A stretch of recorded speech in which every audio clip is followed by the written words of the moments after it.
zelene iščeznu, iako mi sam tuga nadvlada, lik tvoj, ako u zaborav ode, srce srcu dozvoli da strada, više neće tad ničega biti, sunce tad će zaći za planinu, zanemeće ona rajska ptica, sve će pasti, pašće baš.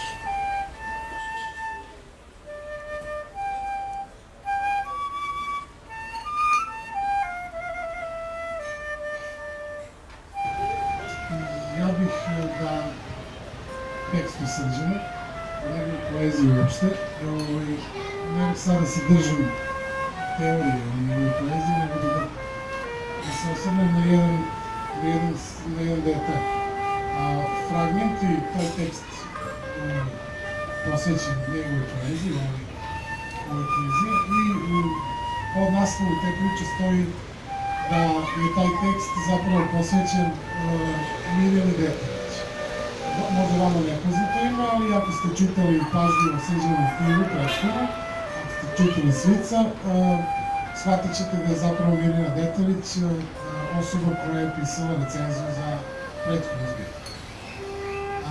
Reč je o vezama, Mirjana je vezana za Soko Banju kao što je vezana Srđan, i ja ću da vas na kratko upoznam sa Mirjanom Deteljić, s obzirom da sam najprije posvetio ovu priču o Srđanu poeziji.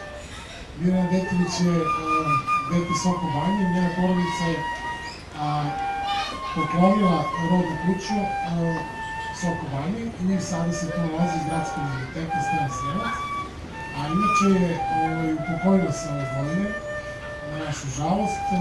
Bila je profesor, vanredni profesor Beogradskog univerziteta i moj profesor. On me naučio valjda svemu što znam i ja se ovom prilikom danas ovde zahvaljujem na svemu. On me prosto vodila kroz taj moj neki život. U ovom smislu u kom smo mi okupljeni danas ovdje večeras. Ispričat ću vam možda dve anegdote što mislim da će biti sasvim u redu. Prva anegdota vezana je za početke mog nekog rada na poeziji, uopšte na književnosti uopšte.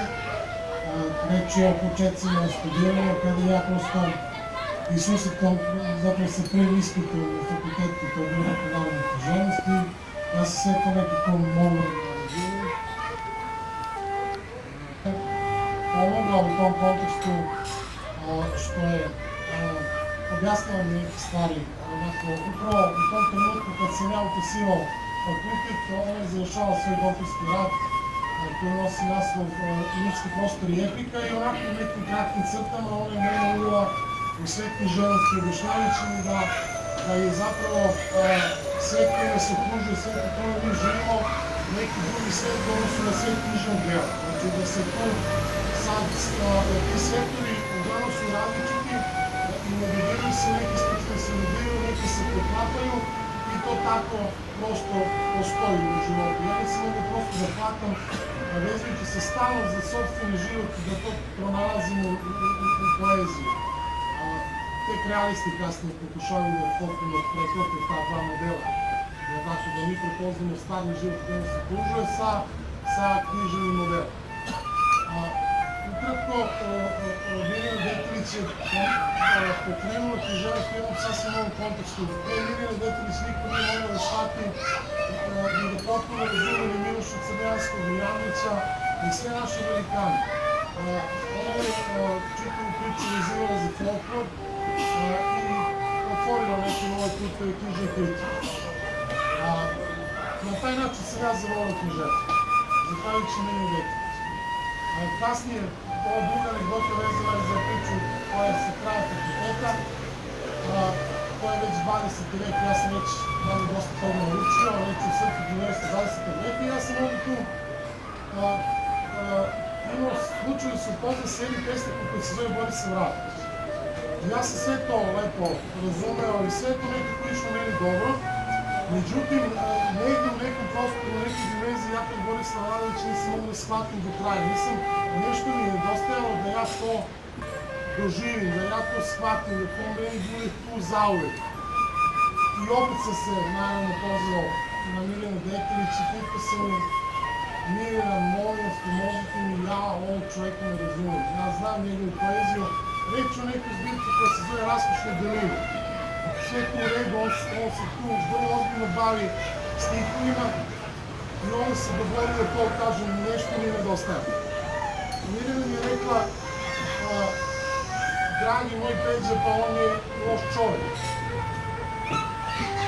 U tom trenutku, verite mi, ja sam shvatio, to je bila ta nit koja mi je bila potrebna da razumem poeziju Borisa Aradovića. U ovom slučaju našem, možda danas ja mogu da kažem i to da onako sasvim sigurno stojim iza toga da je Srđan Leković, za razliku od Borisa Aradovića, dobar čovjek.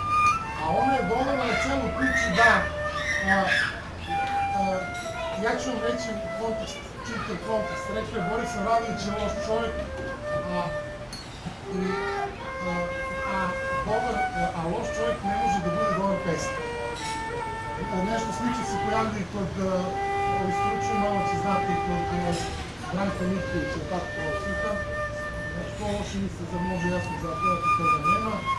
Znači, ja vam ovdje odgovorno tvrdim da je Srđan dobar čovjek i da je na pravom putu da postane pesnički velika.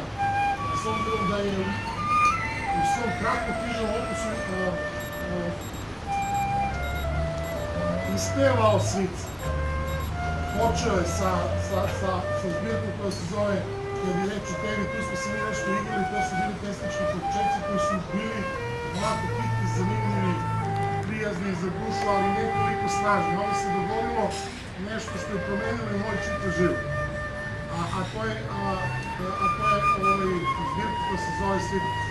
Svitac i gospodo, iako sam ja prijatelj Srđanov i objektivno vrlo ozbiljna književna tvorevina 21. veka i zato vam kažem da će, zato vam tvrdim zapravo da je Srđanova poezija za 21. vek, a to je vek brzine, jer tako, mi sami znamo da mi nemamo više vremena da se upuštamo u romanopisanja, romanočitanja sa izuzecima, častnim, naravno, što treba poštujemo, međutim, nama je danas odgovara nešto što je poezija, što je kratko, što je precizno, što može da pliva po našim mislima, da požemo auto, da pričamo s drugim ljudima, nekim pauzama i tako dalje. Znači, što se mene tiče, ovo je poezija 21. veka i Srđan Leković je dostojno nosim. On je vrlo zahtevan čovjek, to znam, zato što mi prijatelj ima velike zahteve za mene. Zna da sam, u ovakvu robu sam to mogu da prenesem. Hvala vam što ste me slušali. Hvala se da sam da nosim.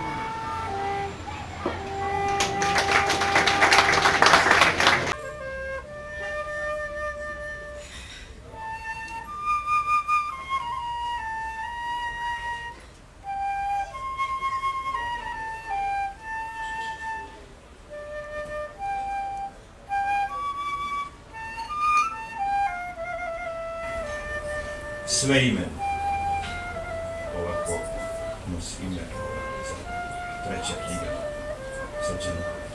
Govorili su, plave oči je imao da ga je reka umila, da posta bezvremen, da sa sobom nosi tajnu. Govorili su još od Golgote i da mu srce kuca u svakom uglu tvoje sobe, da mu je ime sve imeno, jer nema drugog imena zbog tereta koji nosi.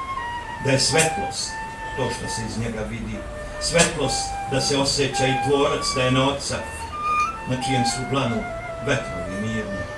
Govorili su da i kad ga sretneš, istinu spoznaš, samoća nestaje, prazninu ranjavaš u škrinju i da se mesto njih jedino pesme čuju, horovi koji poje i da si na pravom putu.